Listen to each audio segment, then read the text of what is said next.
दोस्तों, पीओके को लेकर भारत पाकिस्तान के होश उड़ाने वाला है।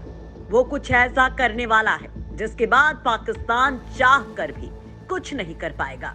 और इन सब में भारत का साथ दे रहा है इजराइल, वही देश जिसकी ताकत के आगे उसके दुश्मन पानी भरते नजर आते हैं, जिसकी ताकत इतनी है कि कोई उसका बाल भी बांका नहीं कर सकता।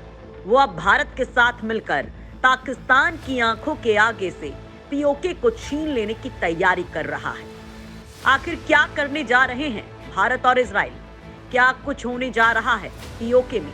ये सब जानने के लिए आप ये वीडियो अंत तक जरूर देखिएगा।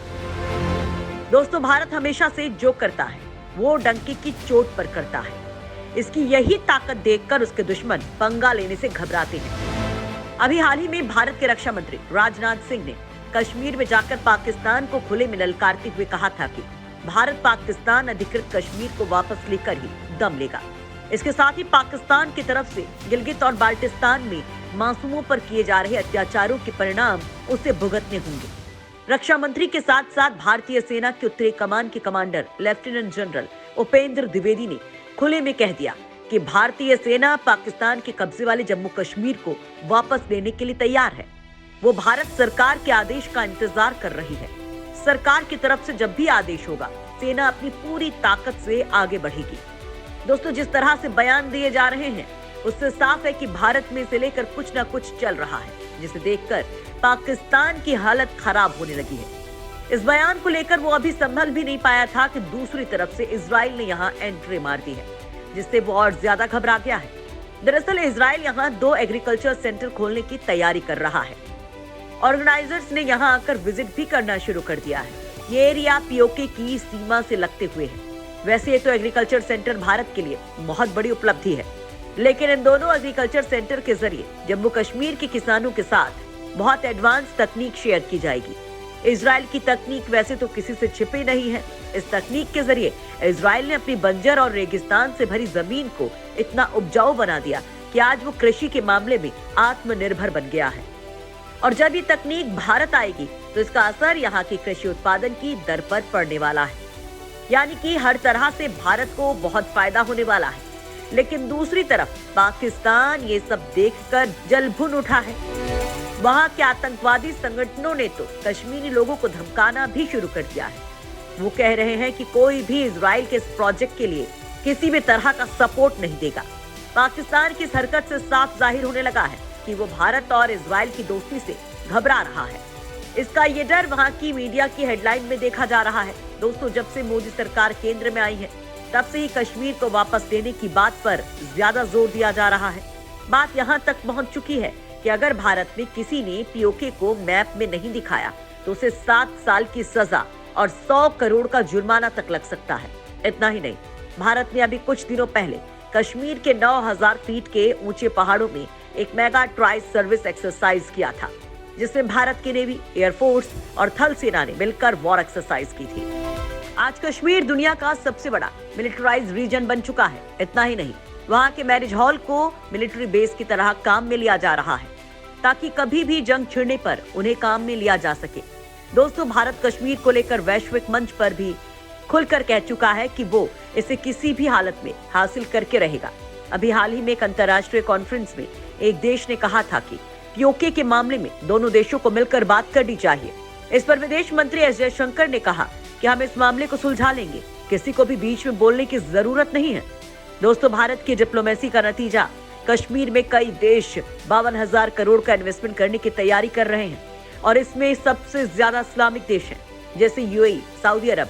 इन इन्वेस्टमेंट में 36 करोड़ की इंडस्ट्री लैंड के लिए अलॉट किया गया है। इसके साथ ही भारत कश्मीर में इन्वेस्टमेंट के लिए कई डेलीगेट्स को इनवाइट भी कर रहा है। कश्मीर में USA, European union, African country के सक्सेसफुल विजिट भी हो चुके हैं। इतना ही नहीं, रूस ने कभी भी कश्मीर में इन्वेस्टमेंट को लेकर अपने डेलीगेट्स नहीं भेजे हैं। उसका कहना है कि कश्मीर के मामले को लेकर उन्हें भारत पर पूरा विश्वास है। भारत के लिए रूस का ये बयान उसी मजबूत छवि को दिखाता है। अभी भारत को G20 की अध्यक्षता मिली है। इसी G20 की कुछ मीटिंग कश्मीर में भी की जाएंगी। यहाँ अगर इजराइल की बात करें तो यहाँ सेंटर ऑफ एक्सीलेंस खोलने जा रहा है, जो कश्मीर की तरक्की में महत्वपूर्ण साबित होने वाला है। वैसे तो दोनों देश इंडो इजराइल एग्रीकल्चर प्रोजेक्ट यानी कि IIAP के जरिए कोलैबोरेट कर रहे हैं, जो काफी सक्सेस भी है। इसके अलावा इजराइल तकनीकी की वजह से भारत के हरियाणा राज्य में टमाटर, खीरा जैसी खेती 5 गुना बढ़ गई है, वो भी बहुत कम पानी का यूज करने पर। अब यही तकनीक कश्मीर के सेब, अखरोट, केसर की खेती को बेहतर बनाएंगे, जिससे अंतर्राष्ट्रीय बाजार में उसकी और मांग बढ़ेगी। दोस्तों, इजराइल और भारत का साथ हर जगह सफल रहा है। इजराइल ने यहाँ तकनीक के साथ साथ दूसरे मामलों में भी भारत का साथ दिया है। साल 2013 में इजराइल की खुफिया एजेंसी मोसाद ने 1993 में मुंबई ब्लास्ट के गुनहगार दाऊद इब्राहिम की लोकेशन को ट्रेस कर लिया था, जो पाकिस्तान के कराची में छिपा हुआ था। इसके बारे में पता चलते ही मोसाद ने रॉ को सूचना दी। वहीं रॉ ने तुरंत कार्रवाई शुरू कर दी, लेकिन जैसे ही रॉ कुछ कर पाता, उसके तुरंत कुछ मिनट पहले एक कॉल आता है और पूरे मिशन को रोक दिया जाता है। कहा जाता है कि ये कॉल एक इंडियन राजनेता का था, लेकिन यहाँ ये साबित हो जाता है कि मोसाद ने भारत की बहुत ही महत्वपूर्ण सहायता देकर ये मिशन पूरा करवाया था। इसके अलावा मोसाद ने 26/11 के हमले की खबर भारत की एजेंसियों को दी थी, लेकिन उसकी खबर को यहाँ सीरियसली नहीं लिया गया। मोसाद पर भारत को पूरा भरोसा है। इसके लिए टर्की में जब G20 सम्मेलन हुआ तो पीएम मोदी की सिक्योरिटी की जिम्मेदारी उसने ही ली थी। इजराइल ने हमेशा भारत की हर परेशानी में साथ दिया है। साल 1971 में इंडो पाकिस्तान युद्ध में इजराइल ने भारत को हथियार देकर मदद की थी। वैसे ये सारे हथियार ईरान के थे, लेकिन भारत को उनकी जरूरत पड़ने पर उसने ईरान को नहीं देकर भारत को दिए। इसके साथ ही साल 1991 में जब करगिल युद्ध छिड़ा, तब भी इजराइल ने भारत की मदद की थी। इस वक्त किसी भी देश ने भारत की मदद नहीं की थी, क्योंकि पाकिस्तान की मदद उस वक्त अमेरिका कर रहा था। तब इजराइल ने अपना high precision laser guided missile की वजह से भारत पाकिस्तान की सेना को मात दिया था। इजराइल की इन मिसाइल को डिलीवरी को लेकर अमेरिका ने बहुत अड़ंगे भी लगाए, लेकिन इजराइल ने उन्हें टाइम पर भारत तक पहुंचा दिया। वहीं जब भारत ने 1998 में पोखरण न्यूक्लियर टेस्ट के बाद अमेरिका ने भारत पर प्रतिबंध लगा दिए, तब भी इजराइल ने भारत को खुले तौर पर हथियारों की सप्लाई जारी रखी। इसके अलावा बालाकोट एयर स्ट्राइक में आईएफ ने इजरायली स्मार्ट बॉम्ब से ही टेररिस्ट लॉन्च पैड को ढेर किया था। इजराइल भारत का साथ देने के लिए यहां तक कह चुका है कि वो पाकिस्तान को कश्मीर मामले में कभी सपोर्ट नहीं करेगा। इसके साथ ही उसने भारत को आतंकवाद से निपटने के लिए भी पूरा साथ देने की बात कही है। दोस्तों, इजराइल और भारत के बीच रिश्ता हमेशा से बहुत गहरा रहा है। साल 2017 में जब देश के प्रधानमंत्री नरेंद्र मोदी इजराइल गए थे, तब वो एक बच्चे से मिले थे जिसका नाम था मोसे। जब मोसे 2 साल के थे, तब उनके पेरेंट्स 26/11 के हमले में मारे गए थे। इसे मिलाने का एक ही मकसद था, वो है अपने दुश्मन को खत्म करना, जिसका नाम है आतंकवाद। दोस्तों, भारत की नजर में पाकिस्तान आतंकवाद को जन्म देने वाला देश है।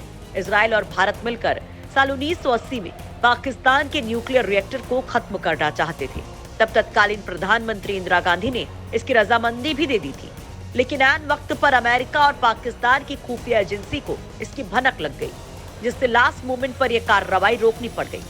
इन सब बातों से साफ हो जाता है कि इजराइल पाकिस्तान को सबक सिखाने के लिए भारत के साथ हमेशा खड़ा रहता है, कभी पीछे नहीं हटता है। लेकिन दोस्तों, यहाँ ये सवाल भी खड़ा होता है कि आखिर पाकिस्तान और इजराइल में इतनी दुश्मनी क्यों है?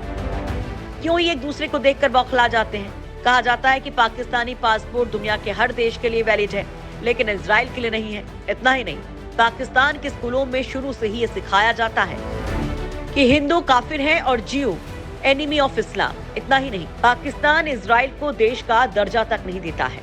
इससे साफ हो जाता है कि भारत के बाद पाकिस्तान का जो सबसे बड़ा दुश्मन है वो है इजराइल। इस दुश्मनी का कारण है कि इजराइल एक यहूदी देश है, वही पाकिस्तान एक इस्लामिक देश है। पाकिस्तान जो भारत के लिए सोचता है, वही वो इजराइल के लिए सोचता है। वो इजराइल के लिए कहता है कि उसने जबरदस्ती मुस्लिम फिलिस्तीन पर कब्जा किया हुआ है। जब वो इसे छोड़ देगा, तब पाकिस्तान इजराइल को देश का दर्जा देगा। इजराइल ने जब भी कोई युद्ध किसी भी देश के साथ किया, उस देश को पाकिस्तान ने सपोर्ट किया। दोस्तों, इन सब बातों से साफ जाहिर होता है कि पाकिस्तान इजराइल की कश्मीर में एंट्री से कितना बौखलाया हुआ है। ऐसे में ये बात तो साफ हो जाती है कि इजराइल खुले दिल से भारत का साथ दे रहा है और वो पीओके को लेकर भारत का पूरा साथ देगा, और हो सकता है वो इसे पाकिस्तान से छीन भी ले। तो आपको क्या लगता है कि क्या भारत पीओके को पाकिस्तान से वापस ले पाएगा? हमें जरूर बताएं।